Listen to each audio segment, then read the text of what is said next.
Hello, good morning, guys. Continue sa ato ang discussion. Uh, Before, nag-discuss ta about kita gani. Discussion ta sa akong pag-upload sa imuhang code ba sa imuhang ESP32. So karon, we will try to make a web server at the same time, ano siya, access point siya. So, atong i-check if naaba ito ang okay. So, connect na ito ang ESP32 diha. Check ko na ito diri. Okay, nara. So, i-try to connect nimo. So, naka-connect na siya. So, karon we will discuss about shall we say HTTP, no? Nga protocol. So, kung familiar o kung dapat familiar na mo ani, no? This is very basic sa networking ninyo. So, dapat nakuha na rin ninyo before mo nagkuha ani. So, we try to use Draw.io, no? So, ang HTTP, it's a hypertext transfer protocol, no? So, hypertext transfer protocol. So, HTTP ganit. HTTP. No. So, kuning HTTP, um, in a simpler way, no? Kung ano rin siya, request response, no? So you have a request here, and then mo respond dayon siya sa imuha, no? So ano siya, request, response. So very common gani siya sa inyong web. Let's just say, example. Sample, let's just say, sample tag Google. So mo ni siya, no? Na kay request dire. Kita ninyo nga HTTPS. So it's a secured type of HTTP. So kanilang daan nag-request na ka, no? Tanaw na to dire network niya. So if atong ibalik na siya ang pinakataas. So meaning nag-request ka, you know, you made a get request sa Google, which is mo ni yang IP address, no? Siya ay 443. So meaning na siya ay secured na siya, 443. So mo niya imong gipang request, and then kanina ra request ka, wala kay gihatag nga data, wala kay gihatag nga payload sa iya.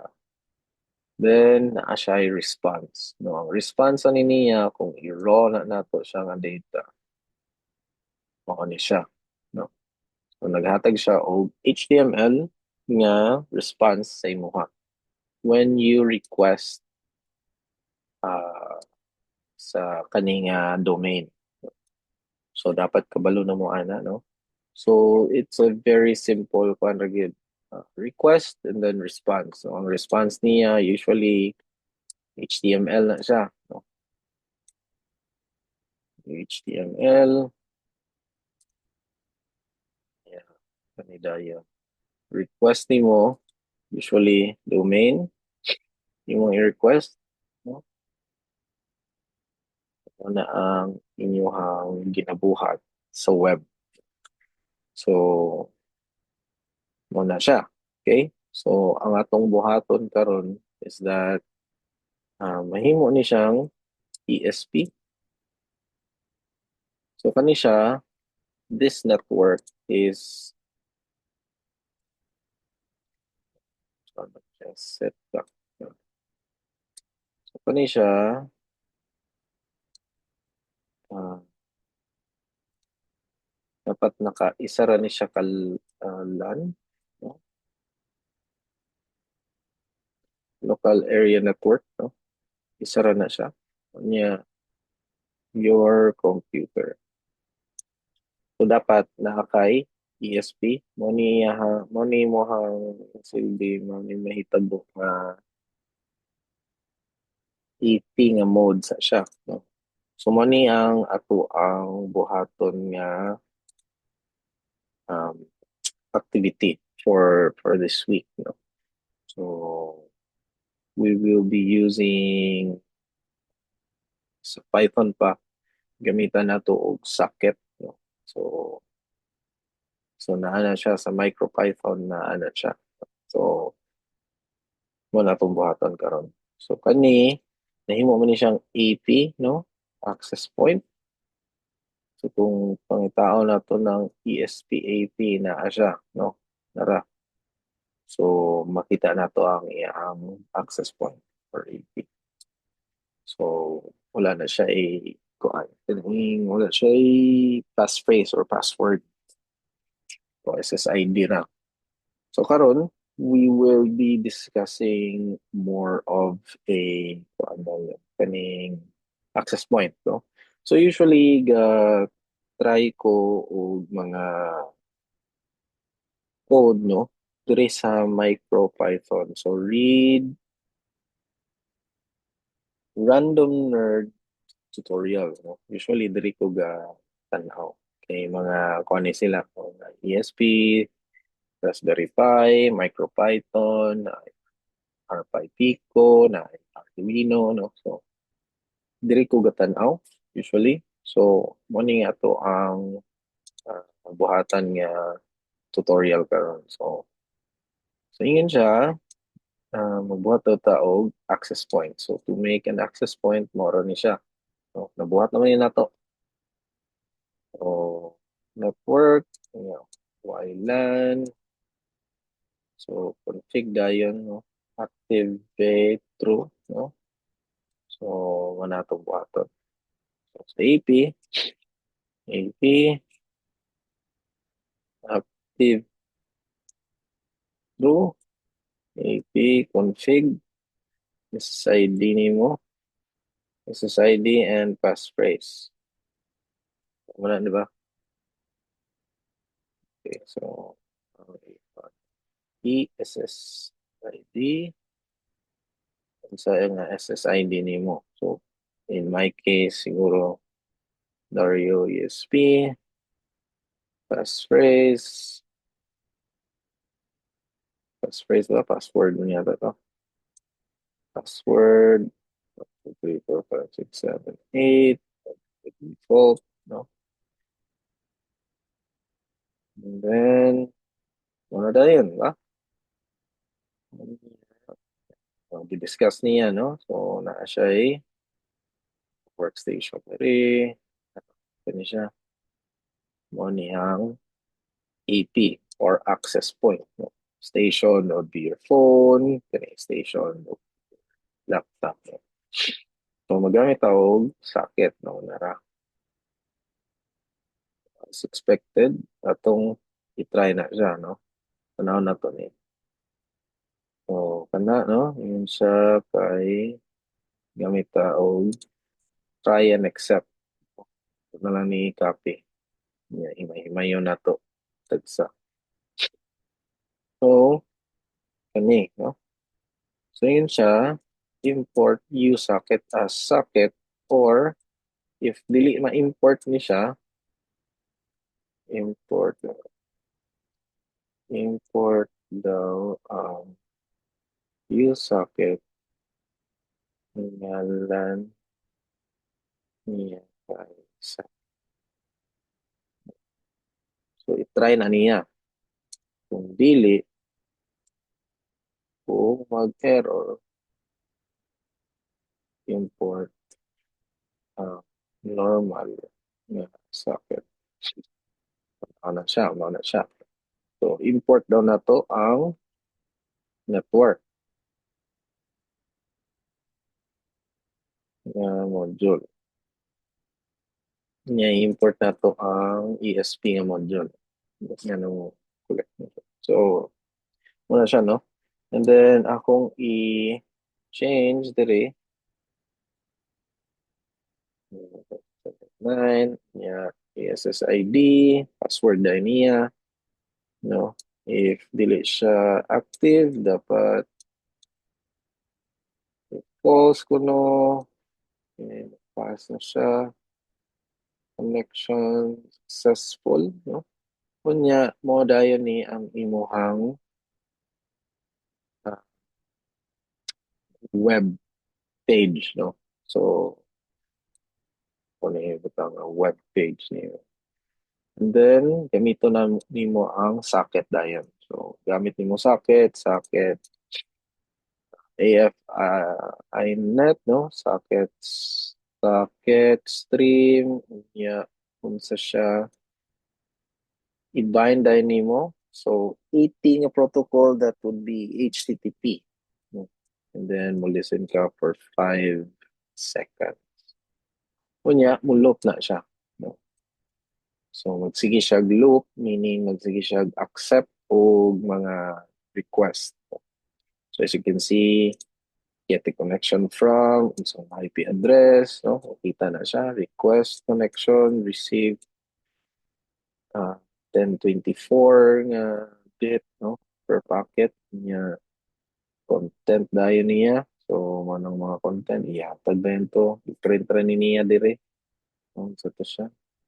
Kanya, ang response nimo is ang HTML nimo. So, that's why request and response, no? Response niya, that would be only HTTP or HTML, no? Kasagaran, mo na siya, HTML. So, I think kabalo naman mo ani, no? Triple string, no? Multi-string na siya.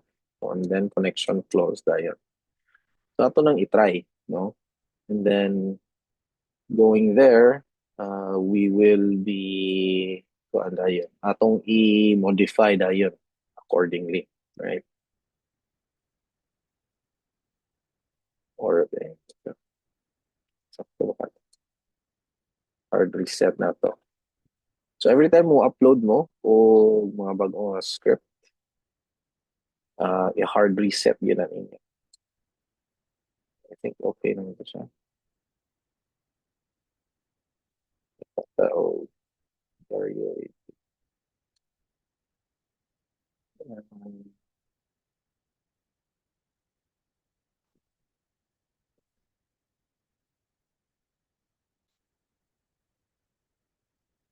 Hard reset. Script, hard reset. Okay. So, connection successful. Naan na tayo sa kini. Dapat ang ito kong i-try. So, kung ako ito, wala. Right? Nahang ako ang 80. Akong i-connect dayon dira. No? So, let's just try to connect it there. And then, try na to. No? Yan siya. Local. Ano? 192.168 for that one. So, ng hello world. Right? So,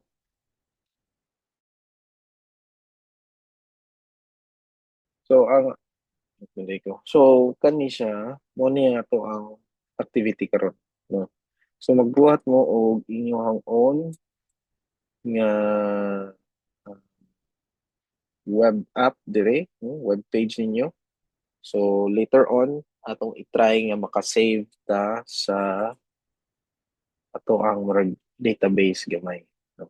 So, ang atong goal is that sa inyong midterm project, uh,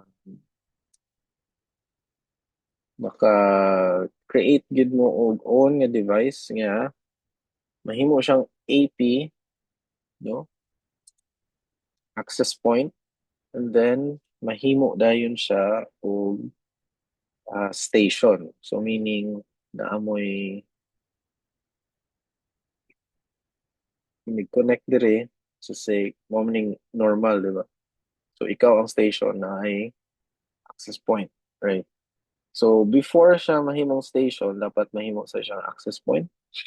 and then iset niya dito ang SSID, mo connect siya sa isa ka router.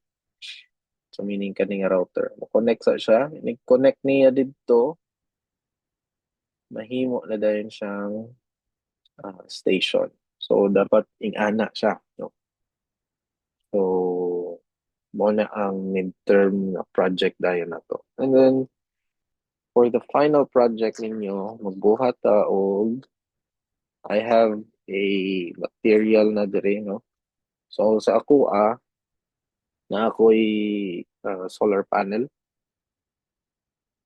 Ako aran ni siya. So kamo depende ra sa inyo ha, if makaya ninyo. Then na ako'y battery dayon and kaning module, no, battery module palit ko. And then GPS, no. So gamitan nato ni siya ng GPS. So GPS plus ang kanidayon ang ESP32. So ato nang i-try i-close na to, no? Magpalitag enclosure. And then from there on, pwede ra nato dayon uh, dito na dayon atong i-eksperimentuhan, no? So magbuhat tag pamaagi nga mahimo siyang uh, say magbuhat tag ato ang own nga GPS para sa atong sakyanan. So atong i-try i-mount ni nako. Try na kog mount sa ako ang uh, akong i-try i-mount sa ako ang scooter. No? Then atong i-try kung mugana ba ang GPS. No? So dapat by the end of the day, dapat makuha niyang longitude latitude every time nga mulakaw ko or sa ba gamit ko sa akong sakyan. No? So mo na nga to ang well, final nga project na yun. So mo na siya. So to discuss more further here, no? Pwede ra dayon ninyo na siya i-change. No? So what I can suggest to you guys, no? Buhat sa mong inyong own nga HTML uh, nga design, paalag HTML ra. So butangan na ninyong design daan. So pwede ra pod na ninyo ihimo as inline, no? Kung maggamit mo o like inline nga styling. So kung mag-inline nga styling mo, sabot mo siguro nga na, di ba? So kung inline styling ninyo, dire kana mo na siyang tawag ng inline. Color,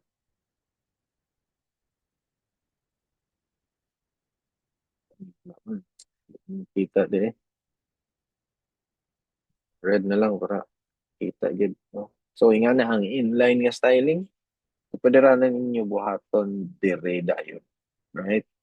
So ato nang i-try nga mabutangan siya og AP nga mode, no? So that's the next challenge for you guys, no? So i-copy ra ni ninyo. I will put this in the description below, no? So this one. And then, ano ni siya, explain mo po ni siya, no? So para ma-set ni mo as access point AP interface ni siya. So, sa network, AP interface, and i-activate ni mo ang access point, of course, ng imo ang router. Dapat i-activate pa niya siya. By default, dili man siya naka-active, no? So i-configure nimo usually kani taas pa ni siya napay ipang-configure nimo sa imong WLAN ana, no? Para mas mahimo siyang secure gyud. And then kani siya morning kuha sa imong default nga IP address. So I think pwede ka maka-configure dire sa imong IP address, no? So check it out sa inyo ha sa tawag ani sa sa MicroPython nga kaning network dayon na interface. So, pwede na ninyo i-change. So, later on, siguro ako nang ibutang pod sa atong tutorial kung saan pag-change, kung saan probably make it more secure, no?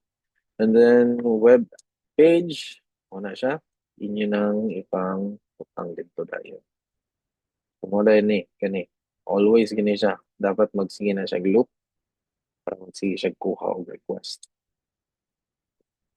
Muna dahil to, no?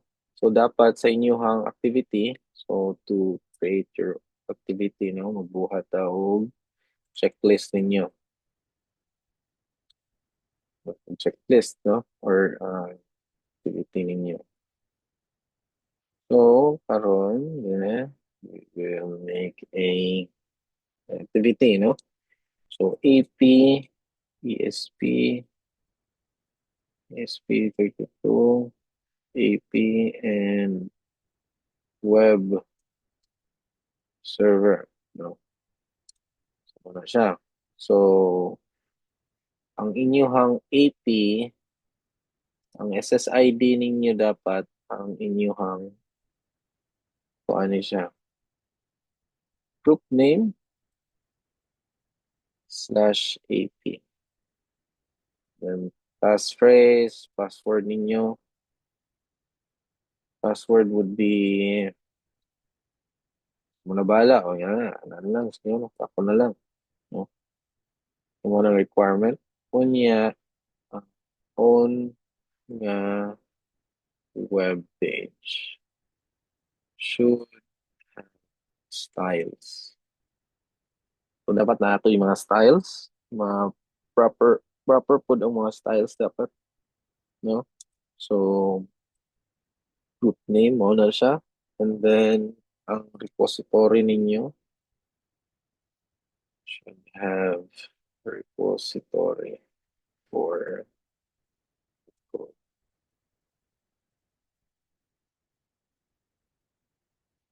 Na, no? ESP32, AP, and web server activity. Kung na itong buhaton karon. Ito ng activity, no? So, naa naman, dire kani. Kuha lang ni nato.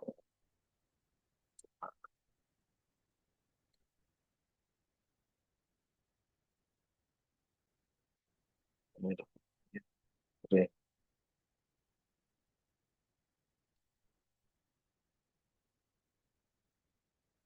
Mga reference ninyo sa inyong documents, no? So, I will be doing that, no? Mostly. Ato ang ano. And then we will be trying yun, no? AP, and then we'll make it a station pod like static siya nga station. So mahimo siyang ka-connect siya sa line nga router.